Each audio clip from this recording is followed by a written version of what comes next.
ధ్యాన సమయంలో చేరున్న ప్రియులందరికీ కూడా ప్రభువైన యేసుక్రీస్తు నామంలో నా వందనాలు తెలియజేస్తున్నా.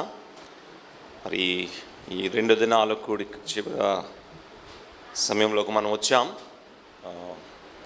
ఈ వర్తమానం అయిన తర్వాత నేను కూడా మరలా తిరిగి ప్రయాణం చేయాలి. ప్రార్థనలో జ్ఞాపకం చేసుకోండి. ఇక్కడ నా పరిశుద్ధులతో, స్థానిక సంఘంలో ఉన్న విశ్వాసులతో, ఆయా ప్రాంతం నుంచి వచ్చిన దేవుని దాసులతో, పెద్దలతో చక్కటి సహవాసము ప్రభు నాకు ఇచ్చిన విధానాన్ని బట్టి ప్రభుని ఎంతగానో నేను స్తుతిస్తున్నాను. అదే సమయంలో నాకన్నా వయసులో పెద్దవారు, అనుభవంలో పెద్దవారు, వాక్య అనుభవంలో కూడా పెద్దవారు పవన్ గాంధీ అంకుల్ గారితో, అలాగే శద్రక్ గారితో కలిసి మరి వాక్యము పంచుకోవడానికి ప్రభు ఇచ్చిన ఆధిక్యతను బట్టి ప్రభుని ఎంతగానో స్తుతిస్తున్నాను. ప్రేమతో ఆహ్వానించిన స్థానిక సంఘానికి నా కృతజ్ఞతలు. విశేషంగా మరి రత్నరాజ్ అంకుల్ గారికి నా ప్రత్యేకమైన వందనాలు.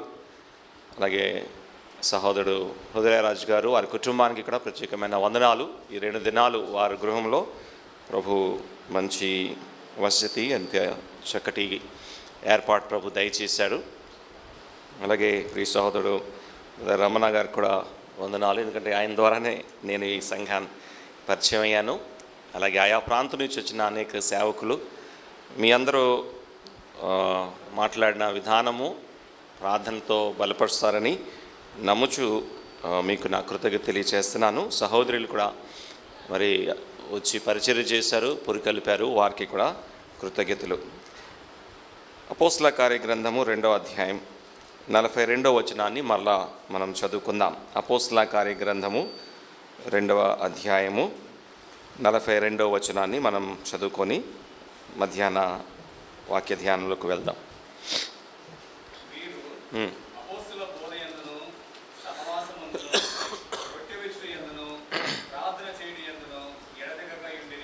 ఎడతెగక ఉండిరి. రైట్. ఈ 2 దినాలు మనము యెరూషలేములో ఉన్న మొట్టమొదటి సంఘము, ఆ సంఘం ఒక మాదిరి లేక సంఘం ఒక ఆచరణ మనం చూసుకున్నాం.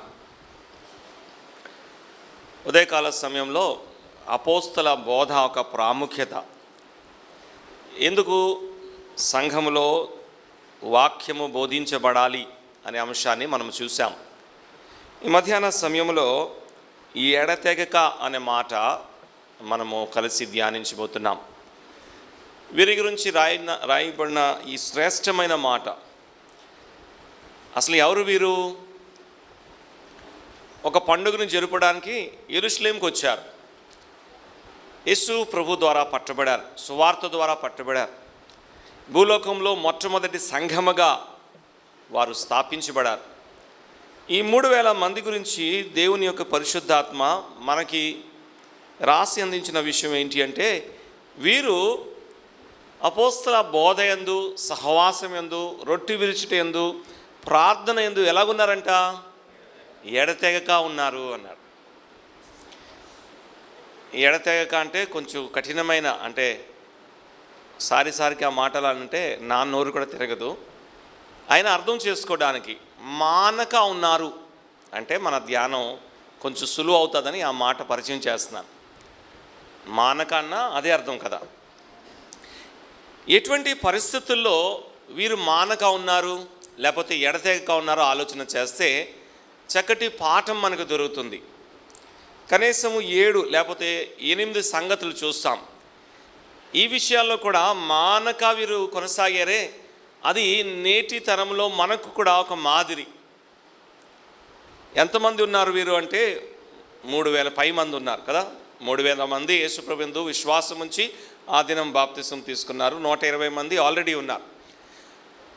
అయితే వీరు ఎలాగున్నారు అంటే మానక ఉన్నారు. చాలా విషయాల్లో మానక ఉన్నారు. ఈ 4 విషయాలు మాత్రమే కాకుండా ఇంకా చాలా విషయాల్లో మానక ఉన్నారు. కానీ పరిస్థితులు చూస్తాం. ఆ పరిస్థితులు చూసినప్పుడు మనకు కూడా ఆశ్చర్యం కలుగుతుంది, ఇటువంటి పరిస్థితుల్లో మానక ఉన్నారేంటి అని. అదే ఈ మధ్యాహ్న సమయం మనకు పాఠం. దాంట్లో మొట్టమొదటిది, వాక్యోపదేశకులు మారుతున్న వీరు మానక ఉన్నారు. అది మొదటి సంగతి. వాక్యోపదేశకులు మారుతున్నా వీరు ఎలా ఉన్నారు చెప్పండి? మానక ఉన్నారు. మనకు బాగా అర్థమవుతుంది. అపోస్తుల బోధ అపోస్తులు అందిస్తున్నారు. ఇంకెంతమంది అపోస్తులు నేను అడగవసరం లేదు, మనకు తెలుసు కదా. 11 మంది ఉన్నారు, ఒకళ్ళని ఎన్నుకున్నారు, సరే 12 అని చెప్దాం. వారే అపోస్తులు. ఇప్పుడు వారు ఏం చేస్తున్నారంటే వారు బోధ చేస్తున్నారు. మేము ఇక్కడ ఎంతమంది ఉన్నాం? 3 ఉన్నాం కదండి. పౌల్ గాంధీ గారు ఉన్నారు, షద్రక్ గారు ఉన్నారు, వారితో కలిసి నేను కూడా 3 ఉన్నాం. 3 ఒకేసారి నించొని 3 మైకులు పట్టుకొని బోధిస్తున్నామా? రత్నరాజు గారు చక్కగా ఒక టైం టేబుల్ ఇచ్చారు. ఉదయము మొదటి వర్తమానం మీరు, రెండో వర్తమానము మీరు అని చక్కటి టైం టేబుల్ ఇచ్చారు. అదే అనౌన్స్ చేస్తున్నారు. అంటే మీరు అటువంటి వారు కాదు, ఈ విషయాలు వస్తాయి. ఇప్పుడు వీరి పరిస్థితి చూడండి. ఈ 3000 మందికి 12 మంది అపోస్తులు బోధ చేస్తారు. ఎలా చేస్తుంటారు? మొదటి అధ్యాయంలో ఆల్రెడీ చీటీ వేసి అలవాటు ఉంది వాళ్ళకి కదా. చీటీ వేసి ఒకళ్ళు ఎన్నుకున్నారు మొదటి అధ్యాయం. నేను అనుకుంటాను ఇప్పుడు వాళ్ళ మీద గొప్ప బాధ్యత ఉంది. ప్రభు అందించిన సంగతి ఈ 3000 మందికి తెలియపరచాలి. తెలియపరచకు ఆ ప్రారంభ దినాలు ఎంతమంది ఉన్నారు? ఈ ప్రారంభ సంఘంలో 12 మందే ఉన్నారు. కాబట్టి వారు అన్నారు, పేతురు నువ్వు సోమవారం ప్రసంగించు, నువ్వు సోమవారం బోధించు. యోహాను నువ్వు మంగళవారం చెప్పు. ఆంద్రియా నువ్వు బుధవారం చెప్పు. ఇలాగ వారంకి ఇస్తారు కదండి. ఇప్పుడు ఏం జరుగుతుంది? వీరు 12 మంది ఉన్నారు. అంత మాత్రమే కాదు, ఈ 12 మంది కూడా వారి వ్యక్తిత్వాలు వేరు, వారి స్వభావాలు వేరు. నేనంటాను వారు బోధించే విధానం కూడా వేరు. పేతురు చాలా సూటిగా మాట్లాడేవాడు, యోహాను ప్రేమతో మాట్లాడేవాడు, ఆంద్రియా చాలా ప్రాక్టికల్గా మాట్లాడేవాడు కదండి. కాబట్టి ఇప్పుడు వీరేం చేస్తున్నారు? నేర్చుకున్నవారు వీరే. ఉపదేశకులు ఏమవుతున్నారు చెప్పండి? మారుతున్నారు. కానీ నేర్చుకున్నవారు వీరే. కాబట్టి పేతురు బోధిస్తున్నప్పుడు వచ్చి వింటున్నారు, యోహాను బోధిస్తున్నప్పుడు వచ్చి వింటున్నారు. ఈ 12 మందిలో ఎవరు బోధిస్తున్నా వింటున్నారు, వస్తున్నారు. కారణం ఏంటి తెలుసా? వారికి ఒక విషయం తెలుసు, బహుశా మనం కూడా తెలుసుకోవాలేమో. అదేంటి అంటే పేతురు బోధించినా, యోహాను బోధించినా, లేకపోతే ఆంద్రియా బోధించినా, లేకపోతే యాకోబు బోధించినా వారు ప్రభు సంగతులు చెప్తున్నారు, వారు దేవుని వాక్యం చెప్తున్నారు. కాబట్టి మానక అన్నాడు. మన దగ్గరికి వస్తే చాలాసార్లు మనము ఈ ఆదివారం ఎవరు ప్రసంగిస్తారో చూసి మందిరానికి వచ్చే వారం కావాలి. ఏమా ఎవరు వాక్య ధ్యాన కూడికలో మాట్లాడబోతున్నారని తెలుసుకొని మానుకునే వారంగా లేమా? మొదటి ప్రసంగం ఎవరు చెప్తున్నారులే, రెండో ప్రసంగం ఎవరికి ఇచ్చారులే, మూడో ప్రసంగం ఎవరు మాట్లాడుతున్నారే అని చూసి ప్లాన్స్ వేసేవారుగా లేమా? వీరు చూడండి, వాక్యోపదేశకులు మారుతున్నా ఎలా ఉన్నారు చెప్పండి? ఎడతెగక అపోస్తుల బోధయందు కదండి. ఎలా ఉన్నారు? ఎడతెగక ఉన్నారు. పేతురు చెప్తే ఏమి వెళ్తాంలే అనుకోలే. యోహాను ప్రేమతో మాట్లాడుతున్నారు కాబట్టి యోహాను ప్రసంగిస్తే వెళ్తాను అలా అనుకోలే. నేటి తరంలో మనకి ఇది మాదిరి. ఇక్కడి నుంచొని మాట్లాడే ప్రతి వ్యక్తి కూడా దేవుని యొద్ద నుంచి పొంది దేవుని వాక్యం తెలియపరుస్తున్నాడు అనే నమ్మకంలో మనం ఉంటేనే మనము కూడా మానక వస్తాం. మనం వ్యక్తుల్ని చూస్తున్నాం. ఈ 3000 మంది వ్యక్తుల్ని చూడలేదు, వారు అందించే వాక్యాన్ని చూస్తున్నారు, వారు చెప్తున్న సంగతులను చూస్తున్నారు. వారు ముందు యోహాన్ నించున్నాడా, పేతురు నించున్నాడా, ఆంద్రియా నించున్నాడా, యాకోబు నించున్నాడా, లేకపోతే మత్తయి నించున్నాడా, అది చోట్లే. వాళ్ళు చూస్తున్నది ఏంటి అంటే వీరు చెప్తున్నది దేవుని వాక్యం అంతే. అందుకే ఎలా ఉన్నారు చెప్పండి? మానక, ఎక్కడ తప్పక. ఒక ట్రాన్స్లేషన్లో వితౌట్ డ్రాపింగ్ అన్నాడు. అంటే అటెండెన్స్ ఎక్కడ కూడా డ్రాప్ అవలే. 3000 మంది మొదటి ప్రసంగం ఉంటే ఇప్పుడు చెప్పండి, రెండో ప్రసంగం కూడా ఎంతమంది ఉంటున్నారు? 3,000 మంది. ఎక్కడ నోబడీ ఈజ్ డ్రాపింగ్. మన తరములో చాలా విచారకరమైన మాట, ప్రసంగికుల్ని చూచి వాక్యోపదేశకులు చూచి మనము మానుకునే వారుగా ఉంటున్నాం.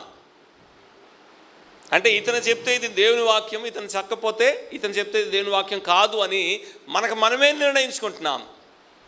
It's not good. ఇది మంచిది కాదు. ఈ మొట్టమొదటి సంఘం మనకిస్తున్న మాదిరి ఏంటంటే, పేతురు చెప్పినా ఆంద్రియా చెప్పినా వాళ్ళు దేవుని వాక్యం చెప్తున్నారు కాబట్టి మేము వెళ్ళాలి అని అందరూ 3,000 మంది వస్తున్నారు. అన్ని కూడికలకు హాజరవుతున్నారు. అందరూ చెప్పే వాక్యం వింటున్నారు. ఎందుకంటే తెలుసు వారికి, వీళ్ళు ఎవరొక్కరు చెప్పినా సరే వారు చెప్పేది ఏంటి? దేవుని వాక్యము. నేటి దినాల్లో మనకు ఆ కన్విక్షన్ ఉండట్లేదు కాబట్టి సెషన్కి ఏమవుతున్నాయి చెప్పండి? అటెండెన్స్ మారిపోతూ ఉంటున్నాయి కదా. ప్రత్యేకమైన కూడికల గురించి చెప్పట్లేదు, కానీ వాస్తవం మన స్థానిక సంఘాల్లో కూడా అలాగే జరుగుతుంది. ఆదివారం ఎవరు ప్రసంగిస్తున్నారని మనకి ఏదైనా తెలిస్తే మన అభిప్రాయం ఎలా ఉంటుంది? ఆయన అనుకోవట్లేదా? ఏమో ఆయన ద్వారా ప్రభు నాతో ఏం మాట్లాడబోతున్నారో అని ఎప్పుడైనా ఆలోచించామా? వాక్య ధ్యాన కూడికలో ఇవాళ ఈ సహోదరుడు మాట్లాడతానని చెప్తే ఆయన అంటున్నాం, కానీ ఎప్పుడైనా ఆయన ద్వారా ప్రభు నీవు నాతో ఏం మాట్లాడబోతున్నావు అని ఎప్పుడైనా అనుకున్నామా? వీరెంత మంచివారండి చూడండి. వాక్యోపదేశకులు మారుతున్నా వీరు ఎలా ఉన్నారు చెప్పండి? మానక ఉన్నారు. మనము కూడా నేర్చుకుందాం. ఎవరు చెప్పినా అది దేవుని వాక్యము, దేవుని వాక్యం మీదే మన మనసు ఉండాలి, కానీ వాక్యము బోధించే వారి మీద కాదు. ఈ విషయాన్ని మనం నేర్చుకోవాలి. సరే, రెండవది, ఇంకే పరిస్థితుల్లో వీరు మానక ఉన్నారు? అపోస్తల కార్య గ్రంథంలోనే మనము నిన్న చదువుకున్నాం. 2వ అధ్యాయము 44వ వచనం చూడండి. 2వ అధ్యాయం 44వ వచనం.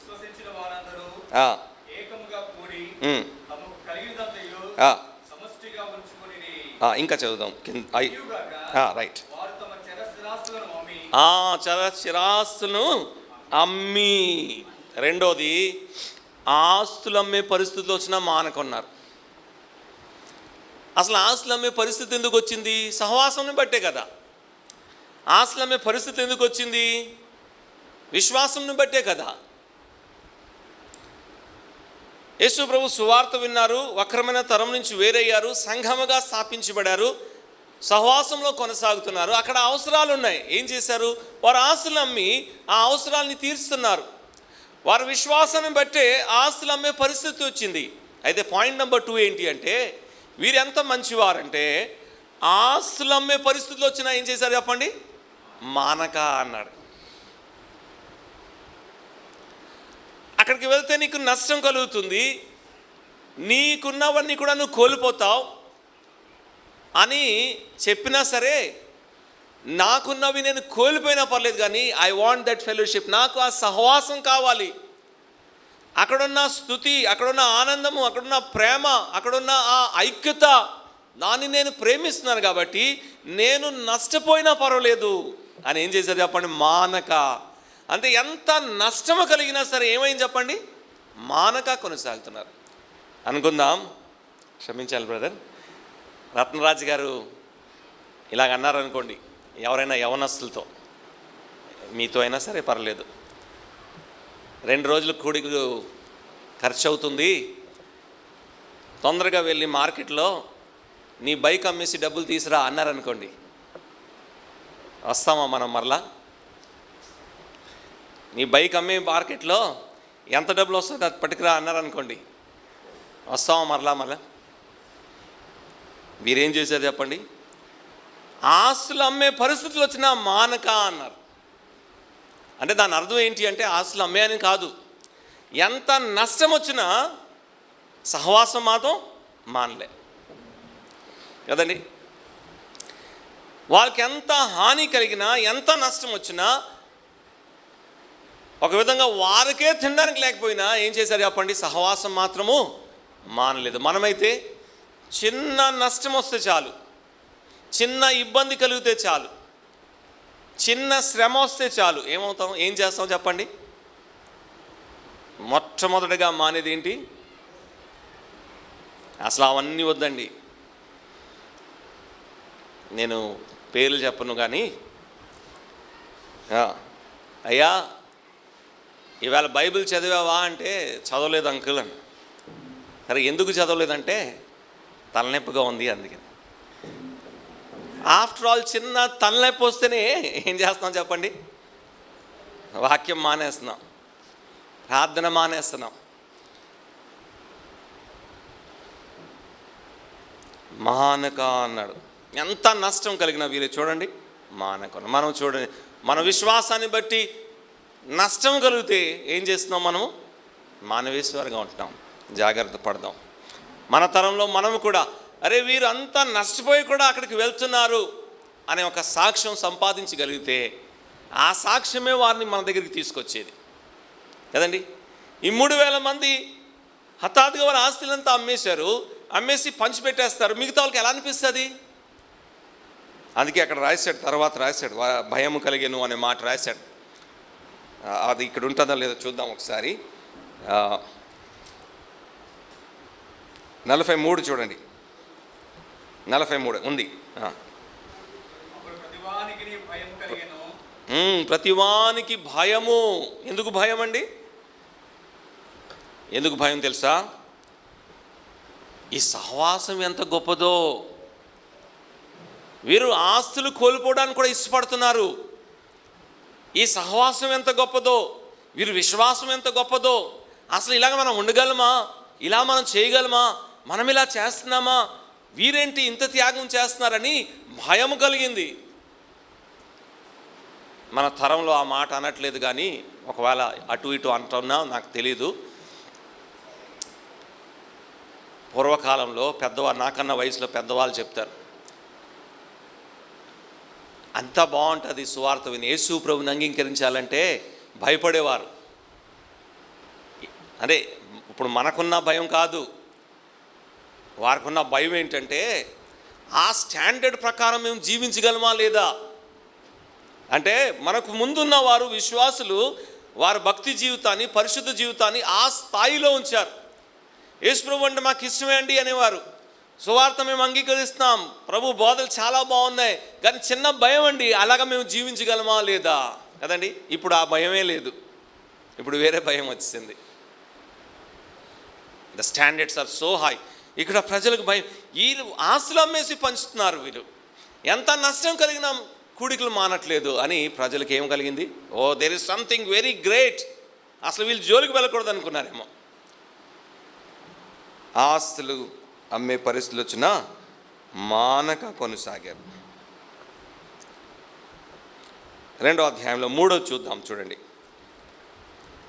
3వది 2వ అధ్యాయంలో అపోస్తల కార్య గ్రంథము 2వ అధ్యాయం 46వ వచనము 46. ప్రతి దినము దేవాలయములో, మన భాషలో చెప్పాలంటే రోజు మీటింగ్ ఉన్నా మానక ఉన్నారు వీళ్ళు. ప్రతి దినం అన్నాడు కదండి, ప్రతి దినము తప్పక అన్నాడు. మన భాషలో చెప్పాలంటే రోజు మీటింగ్ ఉన్నా మానక. మనమైతే వారంలో 2 కూడికలు కూడా హాజరవ్వలేకపోతున్నాం. ఆదివారం ఒకరోజు చాలు బ్రదర్ అంటున్నాం. మా విశాఖపట్నం లాంటి పట్టణాల్లో అయితే ఆ ఒక రోజులోనే అన్ని మీటింగ్లు అయిపోతున్నాయి. ఆదివారమే సండే స్కూల్ అయిపోతుంది, ఆదివారమే యూత్ మీటింగ్ అయిపోతుంది, ఆదివారమే వాక్య ధ్యాన కూడిక అయిపోతుంది, ఆదివారమే రొట్టె విరుచుట కూడిక అయిపోతుంది, ఇంకెన్నెన్నో. ఎందుకు? వారంలో మిగతా రోజు మేము రాలేము. రోజు రావాలా, రోజు మీటింగా అనట్లేదా మనం? వీరు చూడండి, వీరి గురించి రాయమని. ప్రతి దినము కూడిక ఉన్నా ఏం చేస్తున్నారు చెప్పండి? కూడిక మాత్రమే కాదు, గృహ దర్శనాలు కూడా ఉన్నాయి అక్కడ. అంటే రోజు విశ్వాసులు ఇంటికి వస్తున్నారు అంతే. అక్కడ అదే అన్నాడు కదా, ప్రతి దినము దేవాలయంలో తప్పక కూడుకుంటూ ఏం చేస్తున్నారు చెప్పండి? ఇంటింటికి వెళ్తున్నారు. రోజు విశ్వాసులు ఇంటికి వచ్చినా, రోజు కూడికలున్నా ఎవరు విసుగు చెందట్లేదు. మనమైతే 4 అయిపోయిన తర్వాత లేకపోతే 12 అయిపోయిన తర్వాత ఇంకెంతసేపు, ఎప్పుడవుతుందో, అసలు అందుకే నేను రాను అనుకున్నాను, వీళ్ళు ఇలాగే లేట్ చేస్తారు, ఈ బోధకులు మైక్ వదలరు, ఎన్ని అనుకుంటామో. ఒక అరగంట దేవుని వాక్యం వినడానికి మన దగ్గర సమయం లేదు. అరగంట కూడా ఎంతో మూలుగుతో, ఎంతో సొనగడుతో, ఎన్నో మనసులో పెట్టుకొని వింటున్నాం. వీరు చూడండి, అందుకే వీరి గురించి రాశాడు, మానక ఎడతెగక అన్నాడు. రోజు కూడికొన్నా సరే ఆనందంతో వచ్చారు కదండి. కొన్ని వృద్ధులైన సహోదరులు అలాగే సహోదరులు నాకు తెలుసు, మా స్థానిక సంఘంలో కూడా వారు ఉన్నారు. వారు రోజు రేడియోలో దేవుని వాక్యం వింటారు. చూడండి, మనం ఊరికనే మనం అంటున్నాం కానీ యూట్యూబ్లో వింటామని. యూట్యూబ్లో ఎంతసేపు వింటాం మనం? ఒక బిగినింగ్ 5 మినిట్స్ అంతే. యూట్యూబ్ వాడుతున్న వారికి తెలుస్తుంది కదా. యూట్యూబ్ వైటీ యాప్ ఒకటి ఉంటుంది, ఆ యాప్లో తెలిసిపోతుంది రిటెన్షన్ రేట్ తెలిసే. మహా అయితే 5 నిమిషాలు అంతే. కానీ పాతకాలంలో రేడియోలో వాక్యం వినేవారు. ఎలా వినేవారు చెప్పండి? రోజు వస్తూ ఉంటే రోజు ట్యూన్ చేసి వినేవారా కాదా? ఈ సభలో కూడా ఉంటారు అటువంటి వారు పెద్దలు. ఇప్పుడు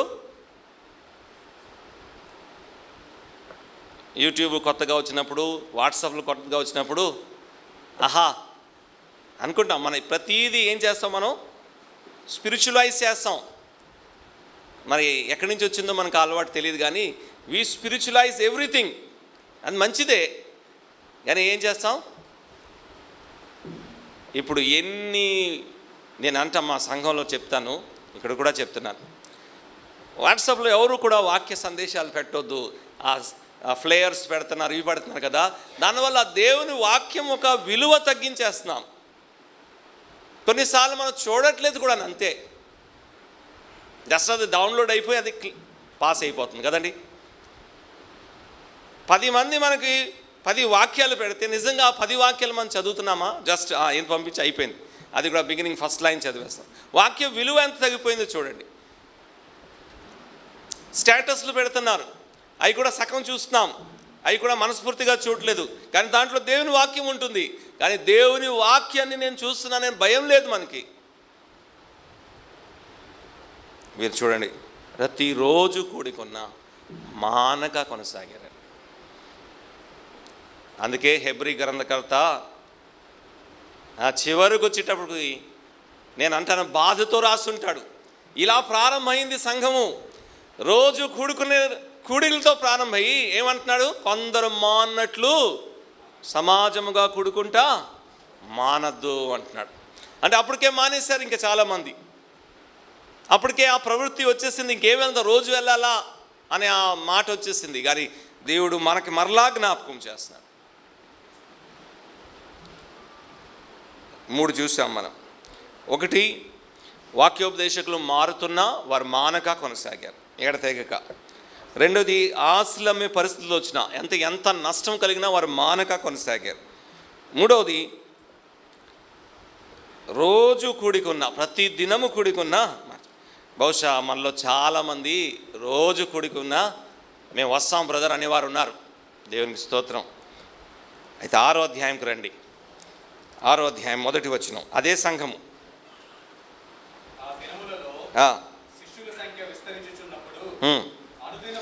అనుదిన పరిచర్య అన్నాడు. ఇంగ్లీష్లో అన్నాడు డైలీ మినిస్ట్రేషన్. అనుదిన పరిచర్య అంటే రోజు పరిచర్య ఉన్నా ఎలా ఉన్నారు చెప్పండి? ఎడతెగక ఉన్నారు. రోజు పని చేయాలండి. రోజు 6వ అధ్యాయంలో ఉన్నాం కాబట్టి ఆ సంఖ్య నేను తర్వాత తీసుకుంటాను. మామూలుగా 3000 చెప్తాను. మరి ఆ రోజులో మనలాగా పేపర్ ప్లేట్స్ లేవు కదా. మరి వాళ్ళు భోజనాలు ఎలా వడ్డిస్తున్నారో, ఏ పాత్రలు వాడారో మనకు తెలీదు, కానీ ప్లేట్సే అనుకుంటాం. రోజు 3000 ప్లేట్లు కడగాలండి. అదే అనుదిన పరిచర్య. రోజు 3000 మందికి ఏం చేయాలి చెప్పండి? ఆహారం సర్వ్ చేయాలి. ఆలోచించండి ఒకసారి. మధ్యాహ్నం ఒకసారి లంచ్ అనుకుందాం మన భాషలో. మధ్యాహ్నం ఒకసారి 3000 మంది, రాత్రి ఒకసారి 3000 మంది. సరే ఒక పూటే ఇస్తున్నాం అనుకోండి, 3000 మందికి రోజు వంట వండాలి, ఇంకేం చేయాలి చెప్పండి, వారికి సర్వ్ చేయాలి, ఆ పాత్రలను శుభ్రం చేయాలి. డైలీ మినిస్ట్రేషన్ అన్నాడు. రోజు మీటింగ్ ఉన్నా మానక ఉన్నారు, రోజు పని చేసిన మానక ఉన్నారు. మందిరంలో రోజు పని చేయాలంటే ఎంతమంది వస్తారు? ఒక రోజు అయితే చేస్తాం బ్రదర్, సెలవు తీసుకొని 2 రోజులు చేస్తాం, ఇక రోజు నేనే చేయాలా? రోజు పని ఉంటుందా అంటే చాలా కష్టం. కానీ వీరు చూడండి ఎంత చక్కటి మాదిరి చూపండి, రోజు పరిచర్య ఉన్న మానక వచ్చారు. మనం నేర్చుకోవాలి ఈ పాఠం. రోజు వారు ఎవరి గురించి పని చేస్తున్నారు? ప్రభు గురించి. అది వారి ఆశ, అది వారి విశ్వాసము. నేను పేతురు గురించి రావట్లేదు, యోహాను గురించి రావట్లేదు, మిగతా ఎవరి గురించి రావట్లేదు, నా ప్రభు గురించి వస్తున్నాను. ఆ మనసు ఉంది కాబట్టే రోజు పరిచర్య ఉన్నా వచ్చారు. కొంత ఇబ్బంది కలిగింది, దాన్ని సవరించారు.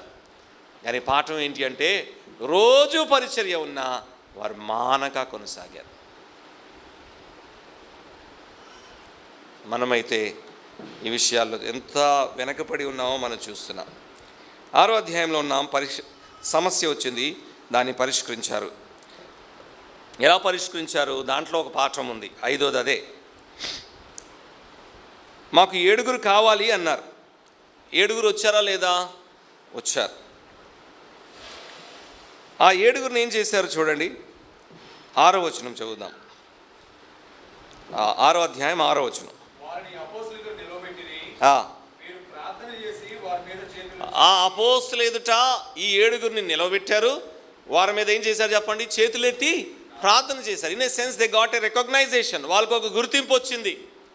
అందరి ఎదుట వారి పేర్లు ప్రకటించారు, వారి మీద చేతులు పెట్టారు, ప్రార్థన చేశారు. ఎంతమంది ఉన్నారు? 3వ అధ్యాయంలో 3000 మంది కదండి. తర్వాత 5వ అధ్యాయంకి వచ్చేటప్పటికి 4వ అధ్యాయం చివరిలో చదువుతాం, దాదాపు 5000 మంది. 6వ అధ్యాయంలో ఎంతమంది ఉన్నారు మనకు తెలియదు, కాబట్టి 6వ అధ్యాయంలో ఉన్నాం కాబట్టి 6000 అనుకుందాం. 6000 మందిలో ఎంతమందిని తీసుకున్నారు? ఇప్పుడు మిగతా వాళ్ళ మనోభావాలు ఏమైపోవాలి? ఈ 7 మేము లేమా? వీరికైనా ఆ గుర్తింపు, వీరికైనా ఆ బాధ్యత?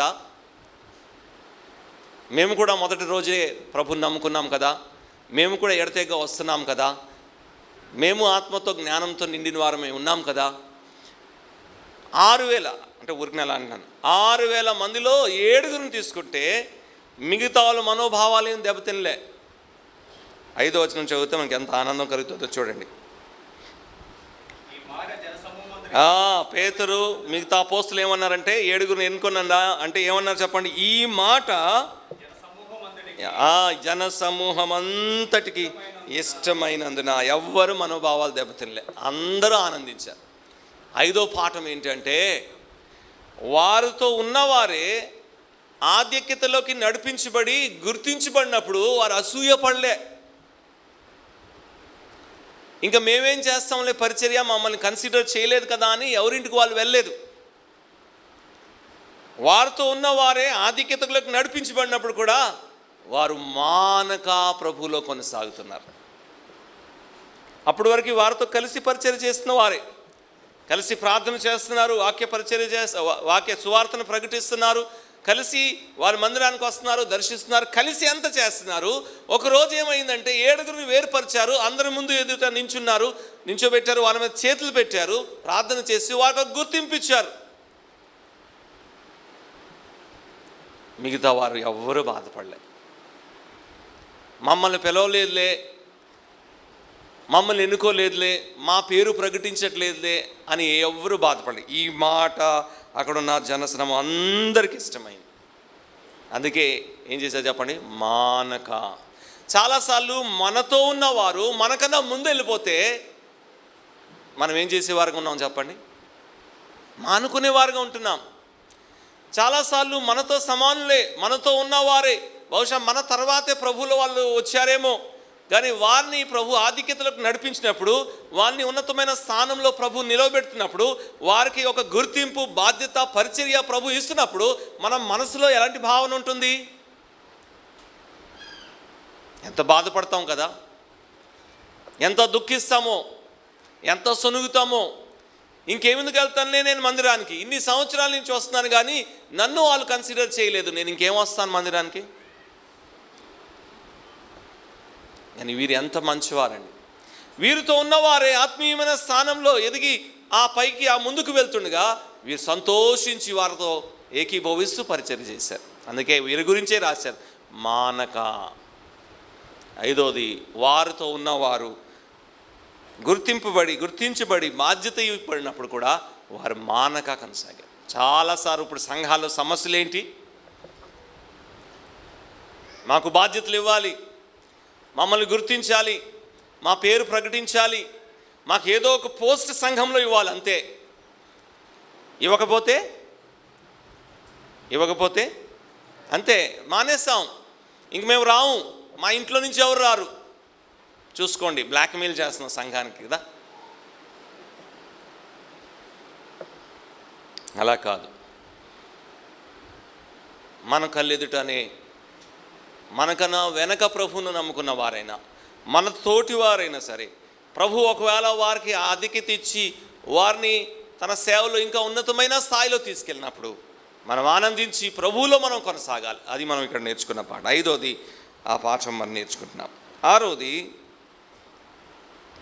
5వ అధ్యాయంకి వస్తాం. ఇప్పుడు 5వ అధ్యాయం అనగానే 2 పేర్లు ఉన్నాయి కదా, చెప్తారా?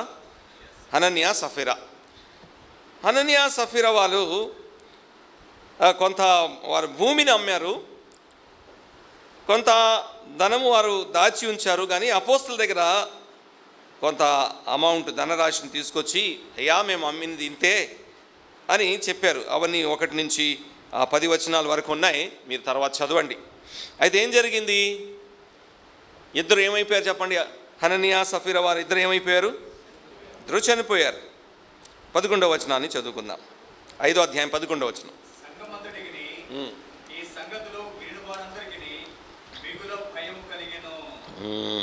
ఇది రెండోసారి అండి ఈ మాట రాశాడు. మొదటిగా మనం చదివాం, 2వ అధ్యాయం 43వ వచనంలో రాశాడు. ఇప్పుడు మరలా ఆ మాట రాస్తున్నాడు. హనన్యా, సఫీరా వారు మరి వారి హృదయంలో వారు ఎలాగున్నా,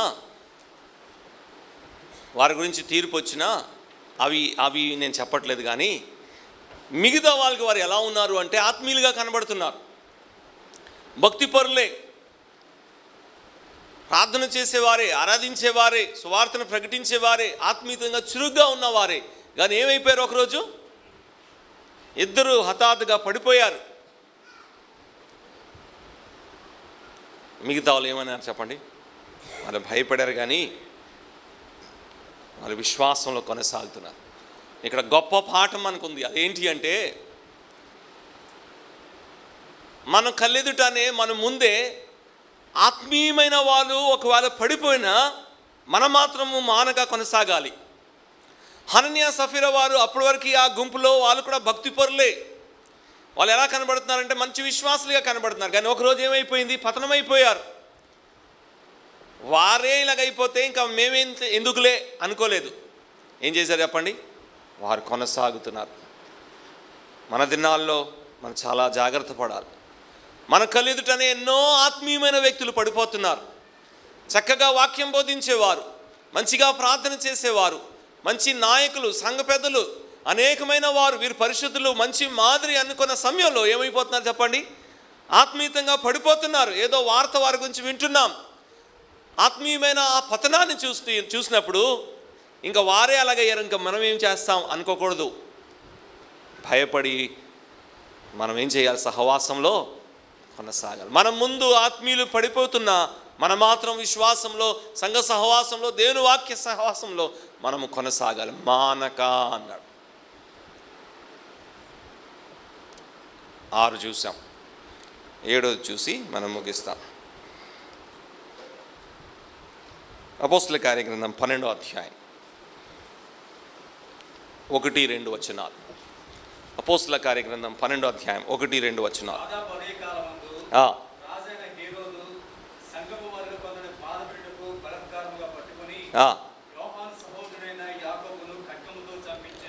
యాకోబుని ఏం చేశాడు చెప్పండి? ఖడ్గంతో చంపించాడు. తర్వాత పేతురు గురించి ఇది యూదులకు ఇష్టమైన కార్యం తెలుసుకొని పేతురుని కూడా పట్టుకొని ఏం చేశాడు? చెరసాల్లో వేశాడు. 5వ వచనం.